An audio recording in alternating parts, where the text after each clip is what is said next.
The Quran, like the Old Testament, has a list of permitted and forbidden foods. The two lists are very similar. For Muslims, acceptable food is called halal, and forbidden foods are called haram. Forbidden food includes the meat of pigs and of carnivores, or meat from strangled animals or with blood in it. In both Mecca and Medina, Muhammad lived in a multi-religious society, alongside Jews, Christians and idol worshippers. The Muslims did not slaughter all their own food. Surah 5 verse 5 tells us that the food, including slaughtered animals, of the people of the scripture, that is, Jews and Christians, is lawful for Muslims. Muhammad himself ate meat from a sheep that had been prepared by a Jewish woman. Eating food slaughtered and prepared by non-Muslims was acceptable. Hunting dogs or birds of prey are not halal animals according to Islam, but even wild game killed by them was permissible to eat simply by saying Bismillah or in the name of Allah over it before eating. One day, some Muslims said to Muhammad, "People bring us meat and we do not know whether they have mentioned Allah's name or not on slaughtering the animal." He said, "Mention Allah's name on it and eat." He did not tell them to get a certificate from anyone. The Muslims themselves could make their food of unknown origin halal simply by reciting Bismillah over it. Every Muslim was responsible for their own food choices and how they dealt with their food. Even known haram or forbidden food could be eaten in certain circumstances according to the Quran. The modern idea of official halal certification is bid'ah, an innovation or invention by some Muslims who want to make money off food companies and gullible customers. Commercial certification was not required in Muhammad's time, and it's not required today. Hi, I'm Kirralie Smith, founder and director of Halal Choices. I love the freedom we have in this nation, freedom of speech, democracy, equality, and the freedom of religion. I love that in this nation, we are free to worship virtually anyone or anything we like. Jesus, Yahweh, Buddha, Krishna, Allah, a tree if you're that way inclined. I really value that we have freedom of speech. We are able, at the moment, to openly and candidly discuss religious ideologies and how they affect us. A number of years ago, I went to a seminar on Islam, and during the seminar, the speaker made reference to halal certification schemes. As a wife and mother who does the shopping, that resonated with me, and I thought, that is one thing that directly affects me and I could do something about it.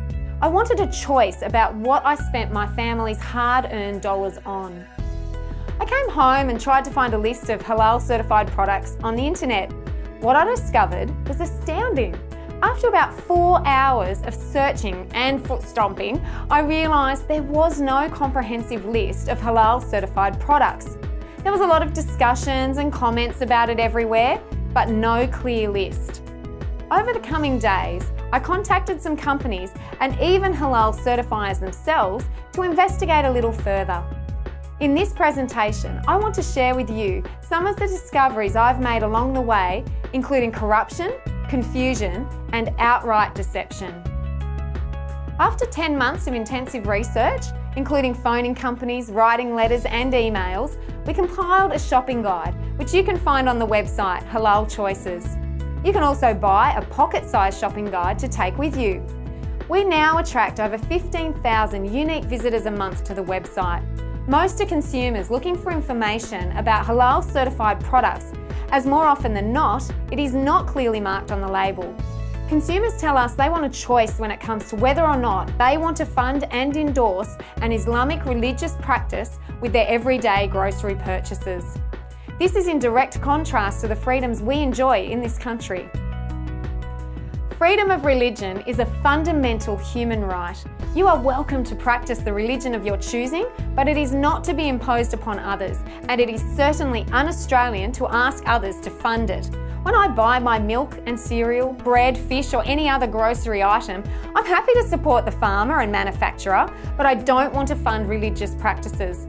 I don't buy rosary beads for Catholics or incense for Buddhists, even though I'm happy for them to practice their religion, but at their own expense. The obvious question I'm always asked is, well, how much does it cost? And this is where I've encountered the greatest opposition. Nobody wants to disclose it. In fact, most companies must sign a non-disclosure form when it comes to the fees that they have paid. However, some companies have chosen to share that information with us. the companies that have not gone along the lines of halal certification but have received quotes as such. One small confectionery company contacted me to let me know that they'd had a quote for halal certification. The quote was for $1,148. They decided not to go with halal certification because they realised there was no demand and that Muslims could clearly read the labels of their products and discern for themselves that their products were in fact permissible. Another milk producer has also contacted me to let me know that their fees or their quote was $7,000. A number of other companies that don't want to be mentioned have also said that there's great inconsistencies in the fees or the quotes that they have received. We know for sure one chicken manufacturer has to pay over $40,000 a year for each processing plant that they own to be halal certified. There is no way that companies can absorb that cost when it comes to their own manufacturing costs. Of course, they have to pass that fee onto you, the consumer, increasing the price of those products at the point of sale. Systems of halal certification have been developed which guarantee to consumers that nothing in the food has any forbidden components for the followers of Islam. Halal certificates are issued for a fee by a certifying body. This is not a requirement of the Quran or Hadiths, but a modern day practice. It only began in the 1980s. Let me make it clear, it is a modern day invention. Obviously, we have a great deal of processed food now, so it began to give some Muslims peace of mind about the manufacturing process. It has quickly developed into a corrupt and very lucrative worldwide industry. I want to make it clear that Sharia law goes way beyond food and halal, but the point I want to make is that all of the halal certification organisations are operating under Sharia law and a desire for Sharia law to be accepted as a part of our mainstream society. In the Australian newspaper last year, Mr. Iqbal Patel of AFIC said, Australia has had legislation on halal since 1983, so we are already dealing with aspects of Sharia for the benefit of the country. Money that is paid out in certification fees for halal is used to fund in part or whole the push for Sharia law in Australia. The key thing we need to remember is that under Islam, there is no separation of religion and government. Under Islam, there is no freedom for the things we value, such as freedom of religion, freedom of speech, equality, and democracy. As you are probably aware, there are three choices for Muslims when it comes to dealing with non-Muslims. There is violent jihad, there is conversion, and there is dimitude. It is the third choice we are dealing with when it comes to halal certification. For more on understanding dimitude, you can see Mark Dury's book, The Third Choice. It is excellent. The Daily Mail reported in 2010 that the Grand Mufti of Bosnia-Herzegovina, Dr. Mustafa Serik, urged the Muslim Ummah to conquer the world through the halal movement, as halal means pure and hygiene, and the non-Muslim world has no hesitation to accept it. Well, that's incorrect. The non-Muslim world does have hesitation in accepting it, as the visitors to our website have expressed, and many other consumers, by boycotting certain products. Addressing a reception hosted by the Islamic Chamber of Commerce and Industry, held in his honour and other delegates of the Global Halal Congress, Dr. Serik said that the halal movement has the strength to lead Muslims to rule the global economy, as food and other services are the basic need of every human being. Elaborating on his point of view regarding potential of global halal markets, the Grand Mufti said that since food is the basic need of every human being, the Muslim Ummah should focus on developing a strong base of food production. The Muslim Brotherhood encourages the use of institutions and principles already in force in societies to destroy the West from within. This is an example that was reported on the Canadian website Point de Pascale. The Muslim Brotherhood must understand their work location in America as a kind of grand jihad aimed at eliminating, destroying Western civilization within, and sabotaging its miserable house so that Allah's religion is victorious over all other religions. It is the destiny of Muslims waging jihad that wherever he is until his last breath. The Muslim Brotherhood has a doctrine of war, disinformation and sedition. The current use of halal is a part of this strategy. In a text of December 2011, Yusuf Qaradawi encourages precisely use gradualism in the application of Sharia law. The goal of Islamists involved in halal is to control all stages of halal, ranging from the production, transportation, and marketing of each product. Therefore, Mustafa Serik can reasonably speak of conquering the world through the halal movement. The World Halal Forum was held last year in Malaysia in April. Australia had 13 delegates, Nestlé was the second largest sponsor, and Fonterra was an event sponsor. In the post-event report, one speaker is quoted as saying, "The realm of halal certification has evolved from just meat and poultry to cover downstream processed goods such as dairy, confectionery, personal care, and medicine. The realm has now extended beyond products into services. Logistics service providers are now clamouring to be halal certified as they realise their vital role in ensuring a halal supply chain. Laboratories are offering their services to support testing for products for halal compliance.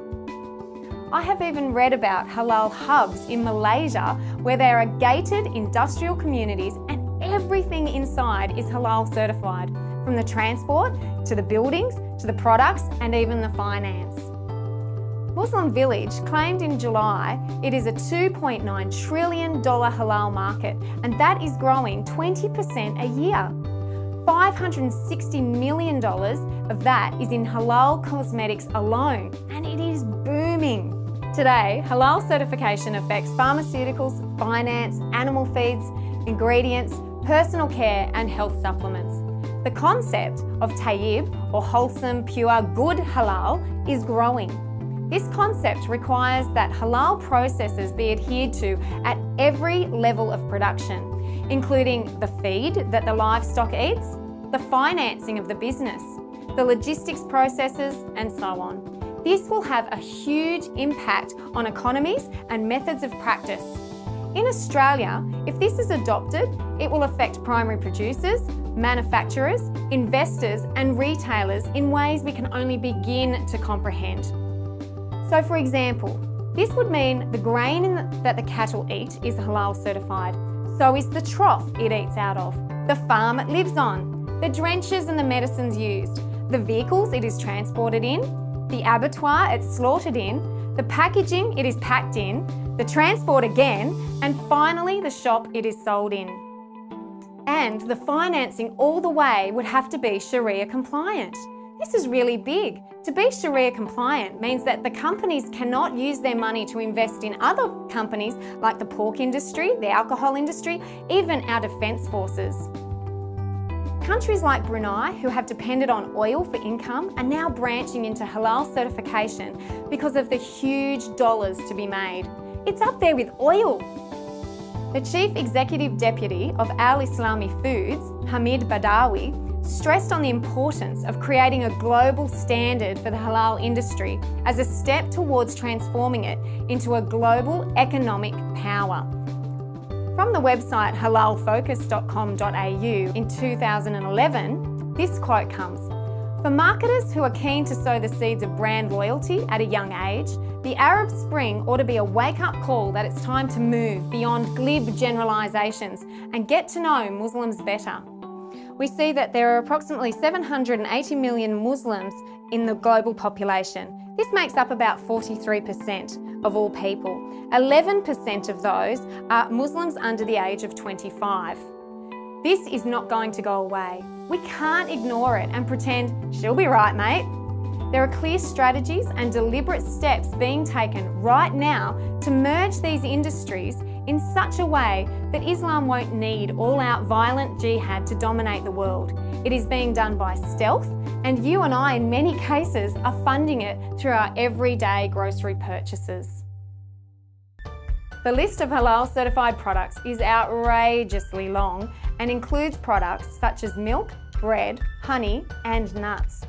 The Islamic Coordinating Council of Victoria clearly states on its website that the following products are intrinsically halal. That is, they are naturally already permissible for Muslims to consume and they don't require any form of certification.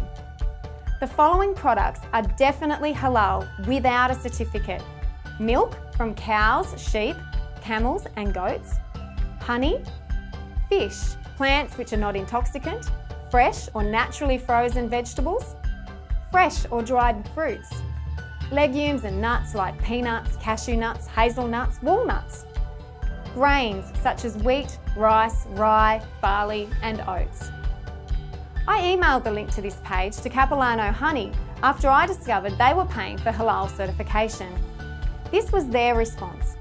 Dear Kirali, while we appreciate that honey is considered halal under Islamic law, it is our customers' requirement to provide halal certification in order for us to conduct business with them. Money talks and rational thought is simply out the window because some Muslim organisation somewhere is threatening Capilano that they will lose business if a product that is already permissible doesn't have a certificate. That sounds like extortion to me. The fascinating thing is that there are many products on the list that do not need to be halal certified. They are already halal or permissible or lawful by nature. A peach in its own juice does not need a certificate to inform a Muslim it is lawful to eat. But someone, somewhere, has convinced SPC to go through this process and come out with a certificate. Lee Kum Kee has paid for certification on many of their sauces, including one for honey, garlic, spare ribs. Muslims don't even eat pork. What about hot cross buns for Easter? You really do have to ask the question, who is the halal certification for? In these last two instances, these products are not for Muslims, and yet companies are paying fees to an Islamic organisation for the sole purpose of certifying their products for the Muslim market. Paul Sheehan wrote an excellent article for the Sydney Morning Herald about Cadbury paying to halal certify their Easter chocolate range. It just doesn't make any sense. Other than to show this is a dhimmi tax, a jizya if you like, it is Islam exercising the third choice over our nation. One argument companies like to use to justify certification is that it opens up a huge export market. Can someone please explain then why nearly every fresh loaf of bread you buy in a supermarket or fast food chain outlet has paid for halal certification? That's right.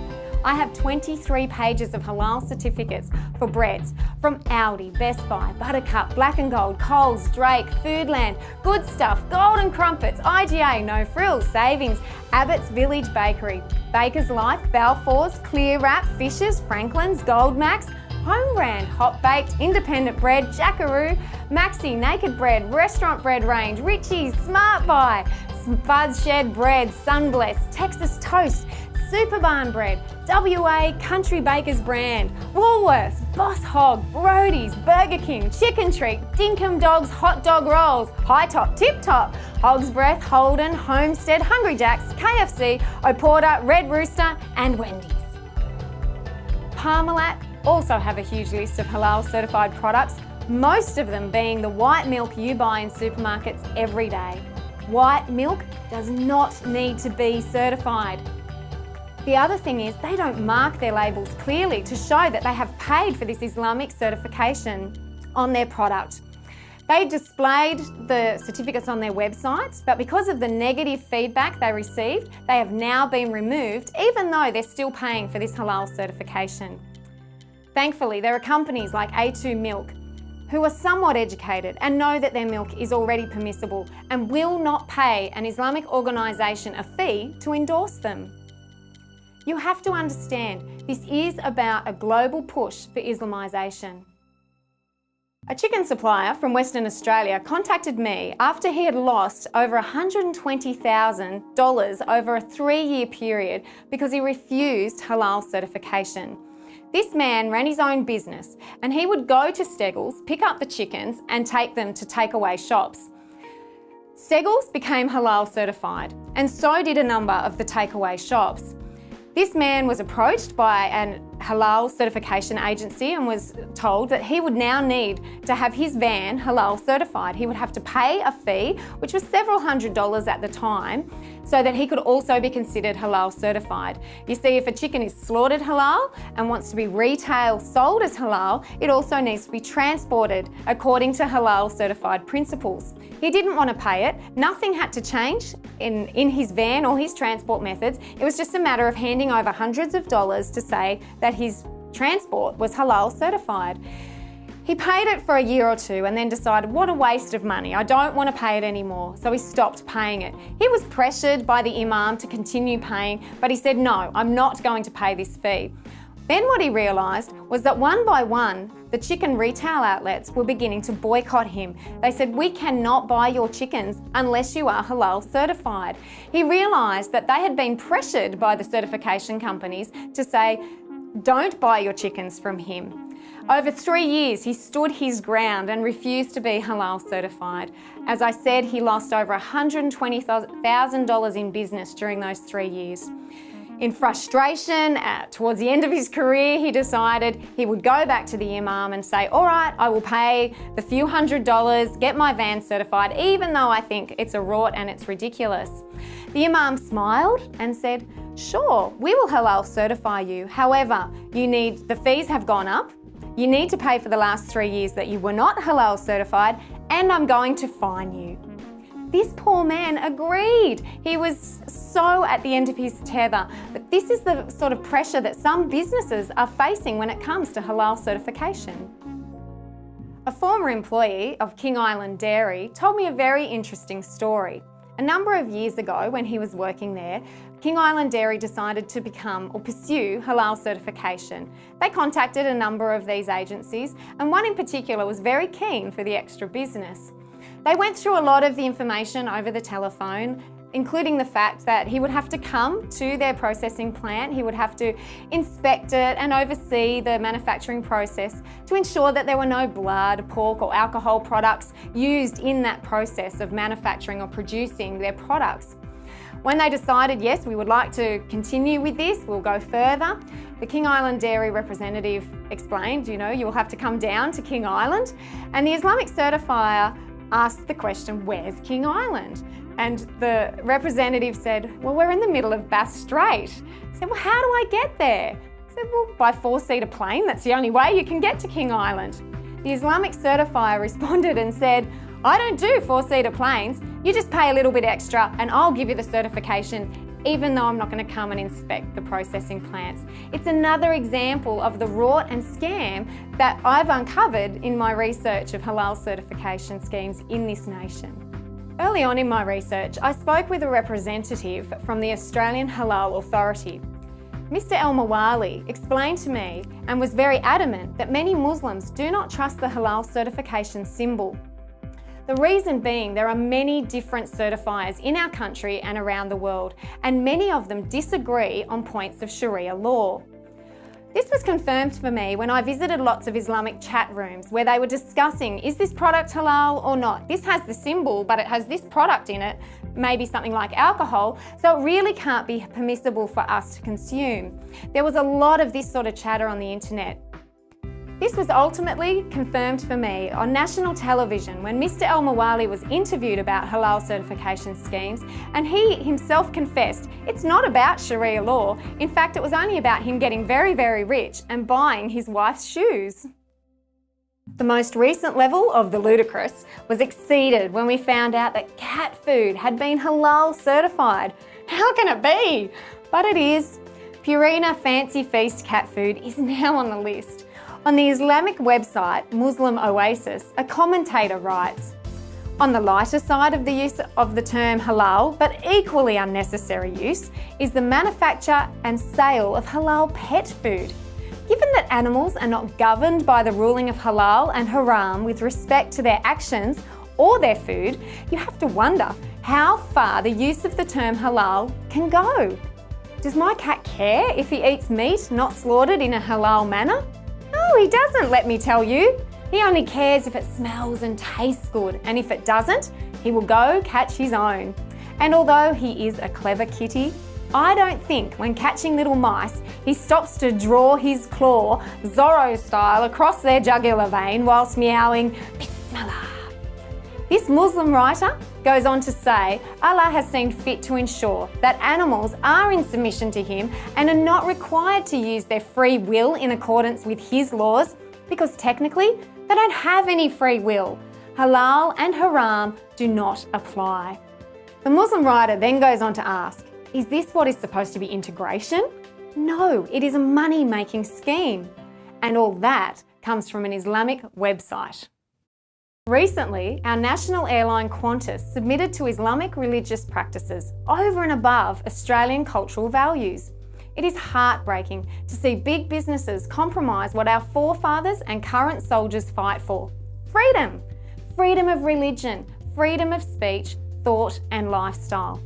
Qantas submitted to the Sharia law practice called Halal by removing pork and alcohol from their food items on the menu on flights to and from Dubai. It all comes under Sharia law. Qantas are now Sharia compliant on those flights.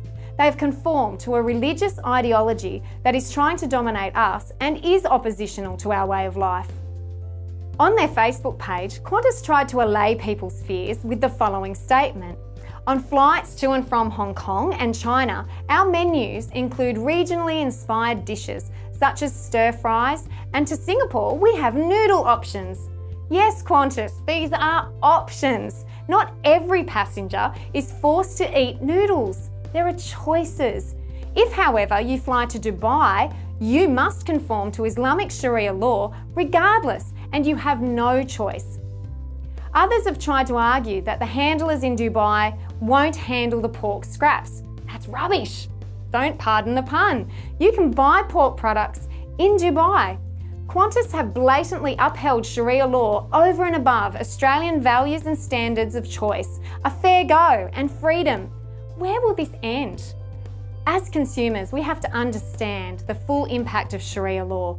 Airlines may have to start reconsidering their employment options and not be able to employ people because of their sexual preferences. They will have to reassess their dress codes because that may offend some passengers according to their religion. Where will the line be drawn? The Sydney Morning Herald reported that the Supreme Islamic Council of Halal Meat in Australia, Mr. Khan of the Al Faisal College at the time, and the Australian Federation of Islamic Councils were careful in their interview not to make any public allegations against those in charge, but they have made claims that money from halal meat rights could end up in the hands of Islamic extremists. This, of course, has been proven a number of times. For example, it was reported in 2008 that the Holy Land Foundation was one of the biggest Islamic charities in the United States before its closure late in 2001, and said then that it focused on disaster relief and aid to Palestinian refugees. Prosecutors, however, said money was funneled to the militant group Hamas. Another website reports, when a French consumer buys halal food, part of the price paid goes as a fee to halal Islamic experts. Some of those experts are certified by the Union of Islamic Organisations in France, which the Simon Wiesenthal Centre reports has strong ties to the Muslim Brotherhood, a transnational political organisation that supports terrorism. CBN reported a few years ago when the French journalist and author Alexandre Duval began investigating how the Muslim Brotherhood was attempting a mafia-style takeover of France's halal food industry, his life was threatened. Nearly 60% of halal food is controlled by organisations belonging to the Muslim Brotherhood, he explained. Just last year in Canada, the Islamic charity Irfan lost its charity status. The Point de Pascal researchers show on this graph how nearly $15 million was funneled to the terrorist group Hamas. Here we can see that public institutions in Canada, such as hospitals, prisons, schools and military bases, along with general wholesalers, were paying halal certification fees to slaughterhouses run by the Muslim Association of Canada. MAC was then giving money to the Islamic charity Irfan, who in turn funneled $14.6 million to Hamas, a terrorist organisation. If money from halal certification is being used to fund terrorism overseas, then it is reasonable we ask the question here in Australia, where does the money go? It is time our government led some sort of inquiry or investigation to answer this question. This is an issue for all Australians, and as stated by Muslims and non-Muslims alike, Sharia law is already creeping into our nation. It is our choice to determine how much further it will creep. Our greatest enemy in these things is not Islam. It is not halal certification. It's not the politicians or the multinational companies. Our greatest enemy is apathy. Apathy is the glove into which evil slips its hand. If we do nothing, we will be overtaken in this issue. If we hold on to the attitude, she'll be right, mate, we'll too soon discover that she will not be right, mate. If we think it is someone else's problem, we will soon discover that the implications could affect us all. If less than 2% of this nation can influence so many industry giants, what do you think 98% of us could do? You can buy a shopping guide which lets you know which companies have paid this Islamic religious fee from our website, www.halalchoices.com.au. What will surprise you most about this guide is the amount of companies who pay this certification fee but refuse to put the information on the labels. Major companies like Nestle, Sanitarium and Kellogg's are all paying for this Islamic religious practice, and yet they do not respect the consumer enough to clearly mark it on the label. As consumers, it is time to let the companies know that you want that information on the label so you can make a real choice at the point of sale. We have seen some companies change their mind regarding halal certification as a direct result of letters written by members of the public. Your voice does make a difference. You can write letters to your local politicians and express your concerns. With any letter you write, can I encourage you to be polite but uncompromising? There are men and women in government who want to hear from you about this issue. We do live in a free and tolerant society. Australia is a great nation, and I believe it is necessary to have this discussion. Don't be shouted down. You're not a racist or a bigot because you have concerns about fundamental Islam or halal certification. Talk, share and discuss this important issue with your family and friends. The Q Society hold meetings in most capital cities of Australia to have a reasonable and rational conversation about Islam and how it affects us all. Visit their website for more information and meeting details. Together we can make a difference and ensure that all Australians have a choice when it comes to halal certification.